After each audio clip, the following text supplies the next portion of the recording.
விபத்துல சுவர் இடிந்து மரணமடைந்த திரு பாலசுப்ரமணியன், திரு கமலஹாசன், திரு பாக்கியராஜ், திரு ராஜேஷ் கண்ணா, திரு அந்தோணிசாமி ஆகியோருக்கு அவங்களுடைய குடும்பத்தினருக்கு நாம் அவங்க இரங்கலை நாம் இந்த கூட்டத்தின் மூலமாக முதல்ல தெரிவித்துக் கொள்கிறோம். நான் இங்க வந்தது கைசிங்கத்துல அண்ணன் வைத்தியலிங்கம் அவர்களுக்கு வாக்கு சேகரிப்புகளுக்காக வந்திருக்கிறேன். கடந்த 8 நாட்களாக தமிழ்நாடு முழுக்க கிட்டத்தட்ட 15 தொகுதியில தேர்தல் பிரச்சாரத்தை முடிச்சுட்டு இன்னைக்கு புதுச்சேரிக்கு வந்திருக்கிறேன். நான் இந்த 8 நாள்ல செய்த பிரச்சாரத்தை வச்சு சொல்றேன். கண்டிப்பா தமிழ்நாட்டுல 39 தொகுதி நம்முடைய திராவிட முன்னேற்ற கழகம், நம்முடைய மதசார்பற்ற முற்போக்கு கூட்டணி, இந்தியா கூட்டணி ஜெயிக்க போவது உறுதி. நான் பாண்டிச்சேரியில உங்களை எல்லாம் கைசினத்தில் வாக்களிக்க கேட்கலான்னு வந்தேன். ஆனா இங்க பார்த்ததுக்கு பேர் தான் தெரியுது, என்னை விட அதிக ஆர்வத்தோடு, அதிக யுக்தியோடு, அதிக உணர்வோடு நீங்க அத்தனை பேரும் கைசினத்துல வாக்களிச்சு ஆனா நம்ம பல லட்சம் வாக்கு வித்தியாசத்துல ஜெயிக்க வைக்க போறது உறுதின்னு உங்களுடைய எழுச்சியிலிருந்து எனக்கு தெரியுது. சென்ற முறை அண்ணன் அவர்களை கிட்டத்தட்ட 2 லட்சம் வாக்கு வித்தியாசத்துல நீங்க ஜெயிக்க வச்சிருக்கீங்க. அதற்கு இந்த நேரத்தில் என்னுடைய நன்றியை நான் தெரிவிச்சுக்கிறேன். ஆனா இந்த முறை அந்த வாக்கு வித்தியாசம் பத்தாது. ஏன்னா சென்ற முறைக்கும் இந்த முறைக்கும் வித்தியாசம் இருக்கு. சென்ற முறை நம்முடைய எதிரணியினர்லாம் ஒன்னா சேர்ந்து வந்தாங்க, எதிரணியினரை நம்ம ஒன்னா சந்திச்சோம். ஆனா இந்த முறை நம்முடைய எதிரணியினர் பிரிஞ்சு நிற்கிறாங்க, பிரிஞ்சு வராங்க. எனவே இந்த முறை குறைந்தது 3 லட்சம் வாக்கு வித்தியாசத்துல அண்ணன் வைத்தியலிங்கம் அவர்களை நீங்க வெற்றி பெற வைக்க வேண்டும். செய்வீங்களா? நிச்சயமா செய்வீங்களா?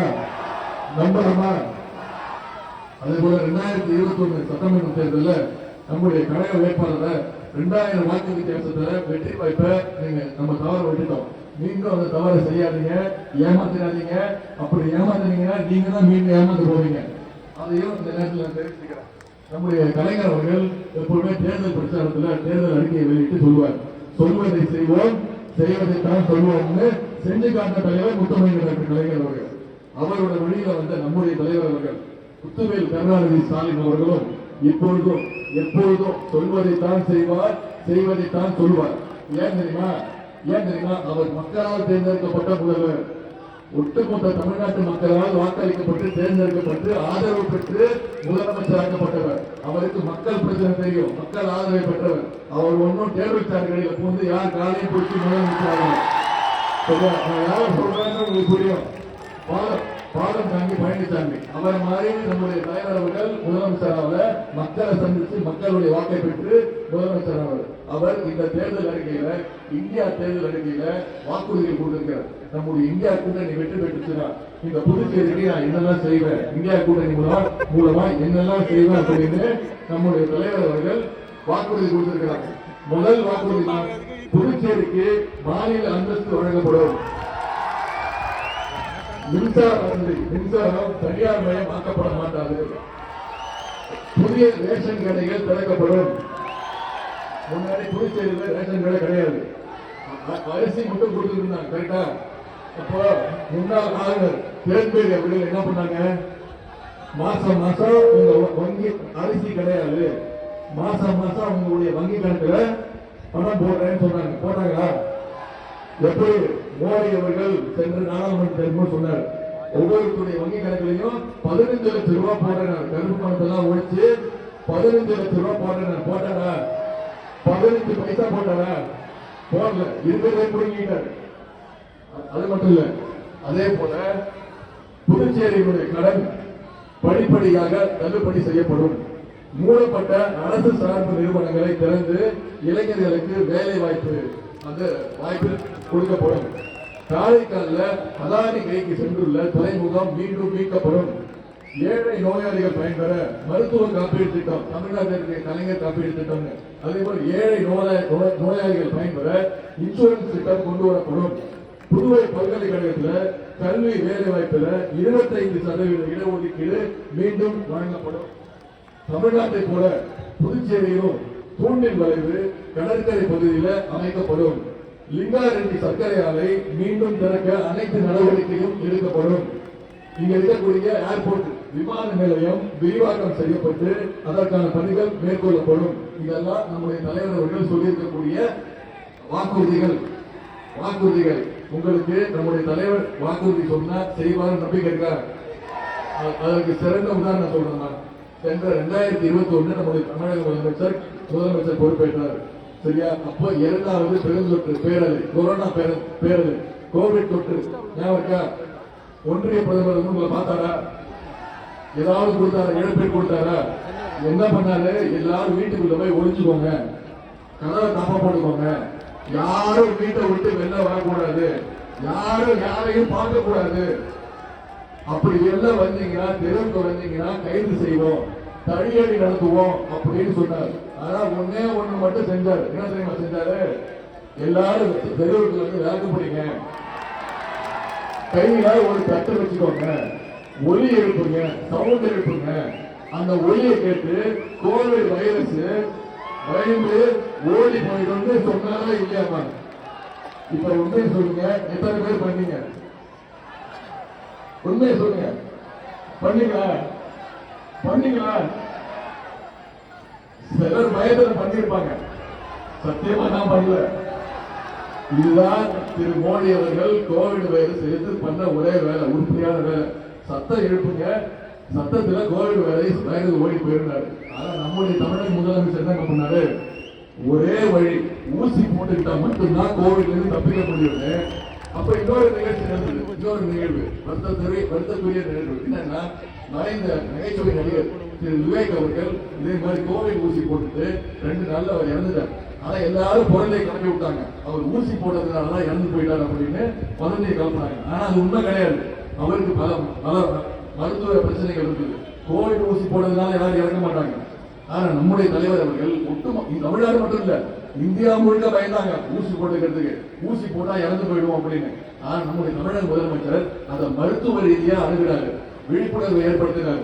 முதல் ஊசியை அவரே போட்டுக்கிட்டு கோயம்புத்தூர்ல இருக்கக்கூடிய மருத்துவமனைக்கு சென்று பிபிஐ கிட்ட போட்டுக்கிட்டு அந்த மருத்துவ வார்டு, கோவிட் வார்டுக்குள்ளேயே போய் நம்முடைய அரசு மருத்துவர்கள் தரமான மருத்துவமனை பார்க்கிறாங்களா, கோவிட் நோயாளிகளுக்கு தரமான மருத்துவம் பார்க்கப்படுறாங்க. இந்தியாவிலேயே தைரியமான முதலமைச்சர் ஒரே முதலமைச்சர் நம்முடைய முதலமைச்சர் தான். அது மட்டும் இல்ல, இந்தியாவுக்கே வழிகாட்டியாக இருந்தது நம்ம தமிழ்நாடு புதுச்சேரி மக்கள் தான். இந்தியாவிலே அதிகமா முதல்ல ஊசி போட்டுக்கிட்டா மட்டும்தான் கோவிலிருந்து தப்பிக்க முடியும் விழிப்புணர்வு ஏற்படுத்துறது தமிழ்நாட்டு மக்களும் புதுச்சேரி மக்கள் தான். அந்த பெருமை உங்களுக்கு தான் சேரும். அப்ப கடும் நிதி நெருக்கடி, நம்ம நிறைய திட்டங்கள் சொல்லியிருந்தோம், அந்த திட்டங்களை நிறைவேற்ற முடியாது எதிர்கட்சிகள் குற்றம் சாட்டினாங்க. ஆனா நம்முடைய தலைவர்கள் என்ன பண்ணாரு? ஆட்சிக்கு வந்து முதல் கையெழுத்து என்ன போட்டாரு? முதல் 5 கையெழுத்துல முதல் கையெழுத்து மகளிருக்கு கட்டணமில்லா பேருந்து திட்டத்தை கொடுத்தார். முதல் கையெழுத்து மகளிருக்கு கட்டணமில்லா பேருந்து திட்ட வசதியை கொடுத்தார். இந்த திட்டத்தின் போனா ஒவ்வொரு மகளிரும் மாசம் 900 ரூபாய் சேமிக்கிறாங்க. அது மட்டும் இல்ல, 450 கோடி பயணங்களை மகளிர் மேற்கொண்டிருக்கிறாங்க. இதை நான் நகைச்சுவைக்காக சொல்ல, எவ்வளவு தெரியுமா? இந்த 3 வருஷத்துல 450 கோடி பயணங்கள். அதுதான் இந்த திட்டத்துடைய வெற்றி. அரசாங்கம், தமிழக அரசு, முதலமைச்சர் ஒரு திட்டத்தை கொண்டு வராங்க. அந்த திட்டத்தை எவ்வளவு பேர் அதிகமா உபயோகப்படுத்துறாங்களோ அதுதான் அந்த திட்டத்துடைய வெற்றி, அதுதான் முதலமைச்சருடைய வெற்றி, அதுதான் அரசுடைய வெற்றி, அதுதான் மகளிருக்கான வெற்றி. இப்போ அனைவரும் நான் இப்ப பல மாவட்டங்களுக்கு சுற்றுப்பயணம் செய்கிறேன். பாண்டிச்சேரியில இல்ல, மற்ற மாவட்டங்கள் எல்லாம் சுற்றுப்பயணம் செய்யும் போது எங்க பார்த்தாலும் பிங்க் பஸ் தான். பிங்க் பஸ் ஃபுல்லா மகளிரும் குழந்தைகளும் தான். இப்போ பிங்க் பஸ் நம்முடைய தலைவர் பேரை சொல்லி என்ன சொல்றாங்க? செல்லமா தலைவர் பேரை சொல்லி ஸ்டாலின் பஸ் தான் அழைக்கிறாங்க. இப்போ அந்த திட்டம் நீங்க வரணும்னா நீங்க இந்தியா கூட்டணிக்கு வாக்களிக்கணும். தலைவர் சொல்லியிருக்கிறாரு, அந்த திட்டத்தை நான் புதுச்சேரிக்கு நான் கொண்டு வருவேன்னு சொல்லியிருக்கிறாரு. அதே மாதிரி இன்னொரு திட்டம், புதுமை பெண் திட்டம். இதுதான் திராவிட மாடல் ஆட்சி. புதுமை பெண் அப்படின்னு ஒரு திட்டம். இந்த திட்டம் என்னன்னா, பெண்கள் படிக்கணும். இங்க எத்தனை மகளிர் வந்திருக்கீங்கல்ல, ஆண்களுக்கு சமமா மகளிர் வந்திருக்கீங்க. 150 வருஷத்துக்கு முன்னாடி நீங்க வீட்டை விட்டு வெளில வர முடியாது, ஆண்கள்ட்ட பேச முடியாது, படிப்பதற்கு உங்களுக்கு உரிமை கிடையாது. இன்னும் சொல்ல போனா மேலாடை இருக்குல்ல, நீங்க போட்டிருக்கீங்களா மேலாடை அணிவதற்கு உங்களுக்கு உரிமை கிடையாது. இதையெல்லாம் உடைச்சவர் தான், பெண் உரிமைக்காக போராடியவர் தான் தந்தை பெரியார் அவர்கள். பெண்களுக்காக பல திட்டங்களை செஞ்சவர் தான் பேரறிஞர் அண்ணா அவர்கள். பெண்களுக்கு சொத்துல சம உரிமை கொடுத்தவர் தான் டாக்டர் கலைஞர் அவர்கள். அவரோட வழியில வந்து நம்ம தலைவர் அவர்கள் என்ன பண்ணாரு, பெண்கள் படிக்கணும், பெண்கள் பள்ளிக்கூடத்துக்கு வரணும், பள்ளிக்கூடம் படிச்சா மட்டும் பத்தாது, காலேஜுக்கு போகணும்னு சொல்லி, காலேஜுக்கு போனா மட்டும் பத்தாது, வேலைக்கு போகணும், பெண்கள் சொந்த காலில் நிற்கணும்னு பெண்கள் 1ஆம் வகுப்புல இருந்து 12ஆம் வகுப்பு வரைக்கும் அரசு பள்ளியில படிச்சா அவங்க உயர்கல்வி படிக்க போனா, காலேஜ் படிக்க போனா, அது அரசு கல்லூரி இருந்தாலும் சரி, தனியார் கல்லூரி இருந்தாலும் சரி, படிக்க போனா அவங்களுக்கு மாசம் மாசம் கல்வி ஊக்கத்தொகையாக மாதம் 1000 ரூபாய் அவங்களுடைய வங்கி கணக்கில் வைப்பு வைக்கப்படுகின்றது. இந்த 2 வருஷத்துல மட்டும் 3 லட்சம் மாணவிகள் இந்த திட்டத்தில் பயன்படுத்திருக்கிறாங்க. இப்போ ஆண்களுக்கும் அந்த திட்டத்தை கொண்டு வந்துட்டாரு. மாணவர்களும் அரசு பள்ளியில படிச்சு காலேஜுக்கு போனா மாணவர்களுக்கும் தமிழ் புதல்வர் அப்படின்னு ஒரு திட்டத்தை கொண்டு வந்து மாசம் 1000 ரூபாய் கல்வி ஊக்கத்தொகை மாணவர்களுக்கும். இந்த திட்டம் புதுச்சேரிக்கு வரணுமா? அதுக்கு நீங்க இந்தியா கூட்டணிக்கு வாக்களிக்கணும். அதே மாதிரி இன்னொரு திட்டம், இந்த திராவிட மாடல் அரசு, இது நம்மளோட தேர்தல் அறிக்கையில சொல்லாத ஒரு திட்டம், மிக மிக முக்கியமான திட்டம். நீங்க கேட்கணும், அதாவது காலையில சீக்கிரம் எந்திரிச்சு வேலைக்கு போற பெற்றோர்கள் இருக்காங்க. 7 மணி 8 மணிக்கெல்லாம் எந்திரிச்சு வேலைக்கு போனோம். அப்ப காலையில எந்திரிச்சு டிஃபன் சமைக்கிறதுக்கு, காலை சிற்றுண்டி சமைக்கிறதுக்கு நேரம் இருக்காது. குழந்தைய வெறும் வயிற்றுல அனுப்பிச்சு விட்டுருவாங்க, பள்ளிக்கூடத்துக்கு அனுப்பிச்சுடுவாங்க.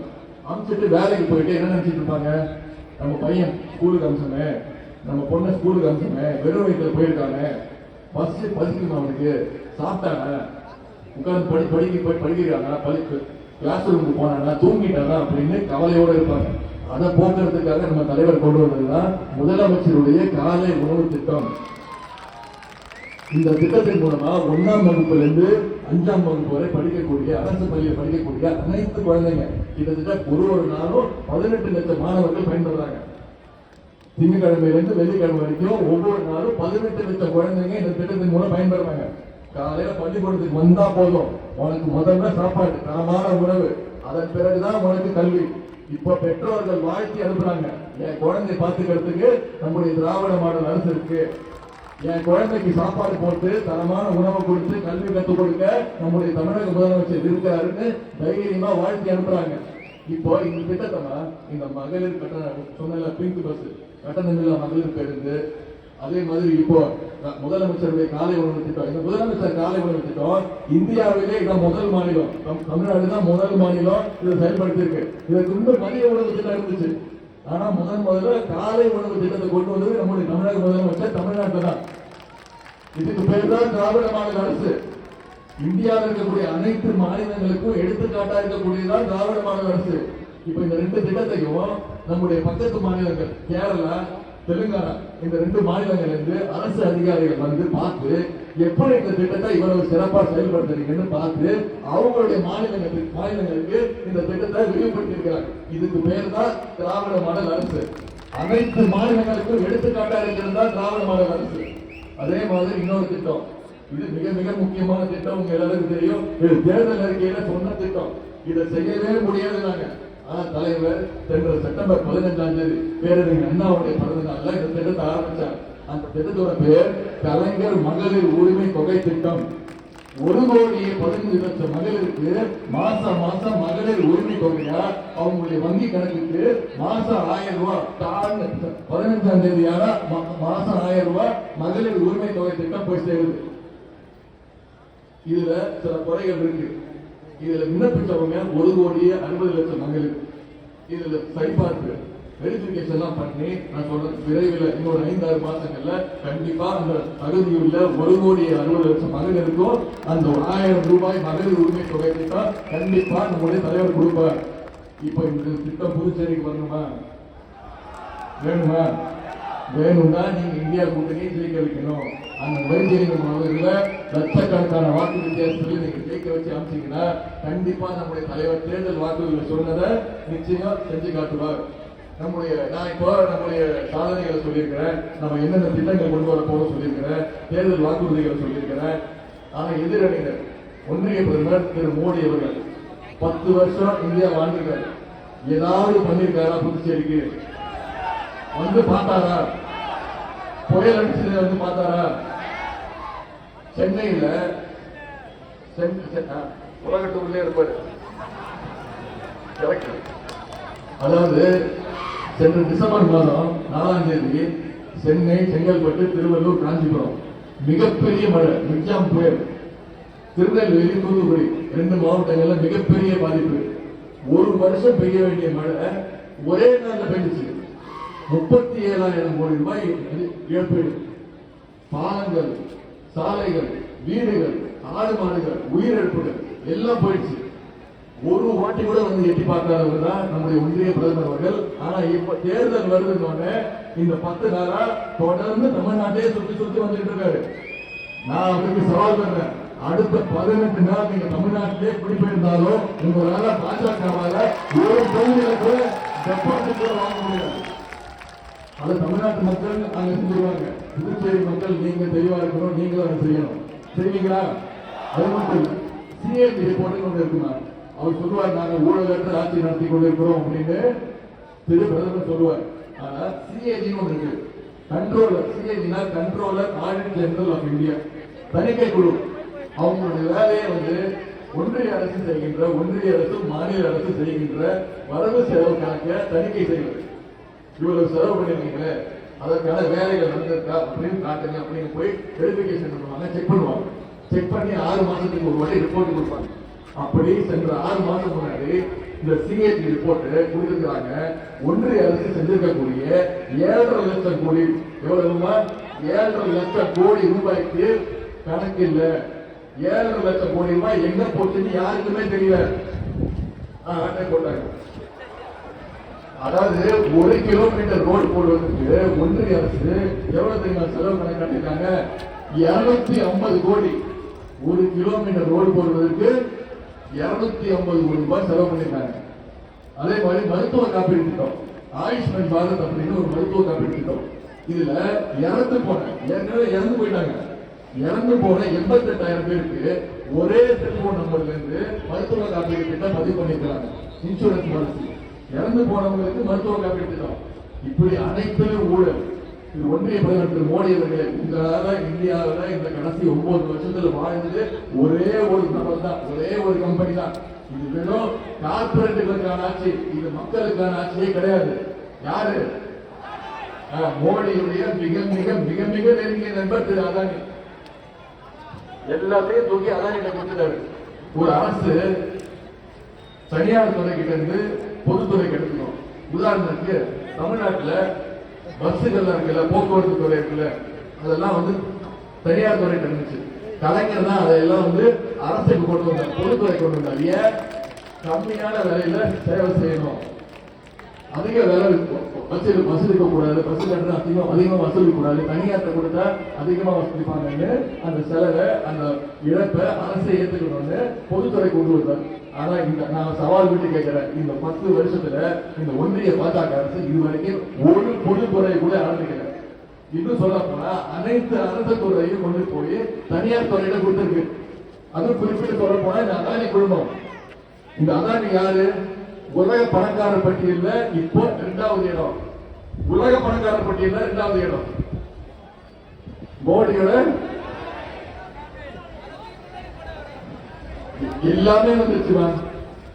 அதானி ஏர்போர்ட் வந்துருச்சு, அதானி ஏர்லைன்ஸ் வந்துருச்சு, அதானி ரயில்வே ஸ்டேஷன் வந்துருச்சு, அதானி போர்ட் வந்துருச்சு, அதானி ஸ்டேடியம் வந்துருச்சு, அதானி எலக்ட்ரிசிட்டி, அதானி வாட்டர். இப்படி அனைத்தையும் தூக்கி அதானிட்ட கொடுத்தார். இதெல்லாம் யாரு தட்டி கேட்டிருக்கணும்? கடந்த 10 வருஷத்துல அவங்களோட கூட்டணியில் இருந்த ஆட்சி யாரு? பாதம் தாங்கி பயணிச்சாங்க. கேட்டாரா? வாய் திறந்துதான் கேட்டாரா? அவர் சொல்றாரு, உதயநிதி ஒரே விஷயத்தையே பேசிட்டு இருக்காரு, மாத்தி மாத்தி பேச மாட்டேங்கிறாரு. நான் என்ன மாத்தி மாத்தி பேசுறதுக்கு இந்த மாதிரி பச்சோம் இல்லையா? நான் கலைஞர் பேர நான் பேசுறேன் தான் பேசுவேன், என்னுடைய கொள்கையை தான் பேசுவேன், அம்பேத்கருடைய கொள்கையை தான் பேசுவேன், பெரியாருடைய கொள்கையை தான் பேசுவேன், பேரறிஞர் அண்ணாவுடைய கொள்கையை தான் பேசுவேன், டாக்டர் கலைஞருடைய கொள்கையை தான் பேசுவேன், நம்முடைய கழக தலைவருடைய கொள்கையை தான் நான் பேசுவேன். நான் பேசுறது ஒண்ணுதான். நான் எப்பவுமே ஒண்ணுதான் பேசுவேன். எனக்கு சிஏ சட்டம் இங்க தேவையில்லை, எனக்கு எய்ம்ஸ் மருத்துவமனை வேணும், எனக்கு இங்க நீட் தேர்வு ரத்து வேணும், எனக்கு மாநில சுயாட்சி வேணும், எங்களுடைய மாநில உரிமைகளை மீட்டணும். நான் சொன்னதான் சொல்லுவேன். திரு எடப்பாடி திரு பழனிசாமி அவர்களே, நீங்க ஓபிஎஸ் பார்த்தா வேற மாதிரி பேசுவீங்க, மோடியை பார்த்தா தரையில விழுந்துருவீங்க. அமித்ஷாவை பாத்தீங்கன்னா குட்டிக்காரன் நினைப்பீங்க. சசிகலாவை பாத்தீங்கன்னா என்ன பண்ணுவீங்கன்னு உங்களுக்கே தெரியும். அதனால மாநில உரிமைகளை மீட்கணும்னா போன முறை தமிழ்நாடு 39 தொகுதியில 38 தொகுதி ஜெயிச்சது. பாண்டிச்சேரி நீங்க ஜெயிக்க வச்சீங்க 39க்கு தமிழிசை அவங்க தான் தொடர்ச்சி அனுப்பிச்சு விட்டீங்கள. அவங்க இங்க இருந்த அவங்க பாஜக இருந்தா என்ன தெரியுமா சௌகரியம், ஒரு வசதி, தேர்தலில் நிக்க வைப்பாங்க, கண்டிப்பா தோத்துருவாங்கன்னு தெரியும்.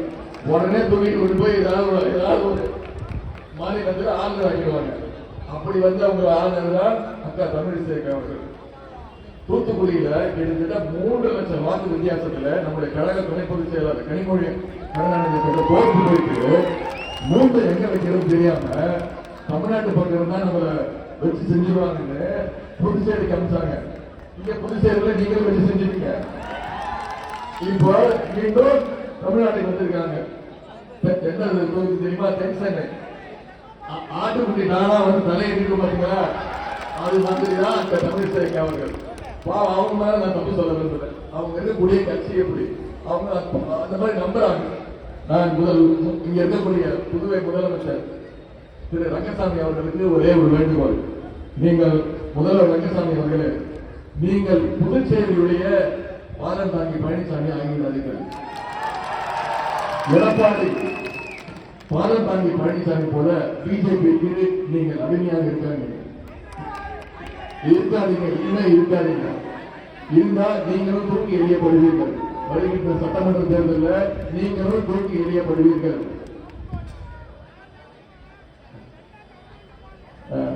சரி, இப்போ நீங்க அத்தனை பேரும் தயாராயிட்டீங்களா? இப்போ நான் இன்னைக்கு வந்து உங்களை எல்லாம் பார்த்து பேசியிருக்கிறேன். தேர்தல் அறிக்கை பத்தி சொல்லியிருக்கேன், நம்முடைய கொள்கையை பத்தி பேசியிருக்கேன், நம்முடைய திட்டங்களை பத்தி எல்லாம் நான் பேசியிருக்கேன். ஆனா நம்முடைய தலைவர் அவர்கள் வராரு. இந்த பாண்டிச்சேரியில ரொம்ப ஃபேமஸ் இளைஞர்கள்லாம் வந்திருக்கீங்க, உங்களுக்கு தெரியும். ஒரு பெரிய படம் ரிலீஸ் ஆகிறதுக்கு முன்னாடி ஒரு 10 நாளுக்கு முன்னாடி ட்ரெய்லர் ரிலீஸ் பண்ணுவாங்க. கரெக்டா? கரெக்டா? நான் வெறும் ட்ரெய்லர் தான். ஆனா மெயின் பிக்சர் யார் தெரியுங்களா? மெயின் பிக்சர் நம்முடைய கழக தலைவர் அவர்கள். வருகின்ற 7ஆம் தேதி இங்க வராரு. வந்து இவங்களெல்லாம் சந்திப்பாரு. உங்கள்கிட்ட கருத்துக்களை சொல்லுவாரு. திரு மோடி அவர்களும் திரு பாதம் தாங்கி பழனிசாமி அவர்களும் நாட்டை புடிக்கிட்டு சாப்பிட மாதிரி கேள்வி கேட்பாரு. அதனால நீங்க அத்தனை பேரும் தயாரா இருங்க. நான் இங்க பேசிட்டு அடுத்த தொகுதிக்கு போயிடுறேன். நாளைக்கு சென்னையில பிரச்சாரம். தலைவர் அவர்கள் 7ஆம் தேதி வந்துட்டு அவரு ஒரு நாள் பிரச்சாரத்தை பண்ணிட்டு உங்களை எல்லாம் பார்த்து கருத்துக்களை சொல்லிட்டு அவரு அடுத்த தொகுதிக்கு போயிடுவாரு. ஆனா இங்க இருக்கக்கூடிய இந்த பகுதி மக்கள், கழக நிர்வாகிகள், கழக தொண்டர்கள், குறிப்பா இளைஞரணி தம்பிமார்கள், நான் உங்ககிட்ட கேட்டுக்கொள்வதுதான், மற்றவர்கள் எல்லாம் நீங்க ஒவ்வொருத்தரும் பொறுப்பெடுத்துக்கிறோம். இந்த ஓட்டுக்கு நான் பொறுப்பு, இந்த வீட்டுக்கு நான் பொறுப்பு, இந்த தெருவுக்கு நான் பொறுப்பு, இந்த 5 ஓட்டுக்கு நான் பொறுப்பு, இந்த தெருவுக்கு நான் பொறுப்பு. இவங்க நான் கூட்டிட்டு வந்து இந்த பிரச்சாரத்தை அடுத்த 18 நாள் நான் இந்த பிரச்சாரத்தை ஏன் ஒன்றிய பாஜக பாசிச பாஜகவை விரட்டி அடிக்கணும், ஏன் இந்தியா கூட்டணி வெற்றி பெறணும், ஏன் நம்முடைய வேட்பாளர் வைத்தியலிங்கம் அவர்களுக்கு ஏன் வெற்றி சின்னம் கை சேர்ந்ததில் வாக்களிக்கணும் பிரச்சாரத்தை அடுத்த 18 நாள் நீங்க ஒரு நாளா ஒவ்வொரு வாக்காளரா பார்த்து சந்திச்சு நீங்க செய்யணும். செய்வீங்களா? நிச்சயம் செய்வீங்களா? உங்களை எல்லாம் அன்போடு கேட்டுக்கொள்கின்றேன், அன்போடு கேட்டுக்கொள்கின்றேன், பாசத்தோடு கேட்டுக்கொள்கின்றேன்.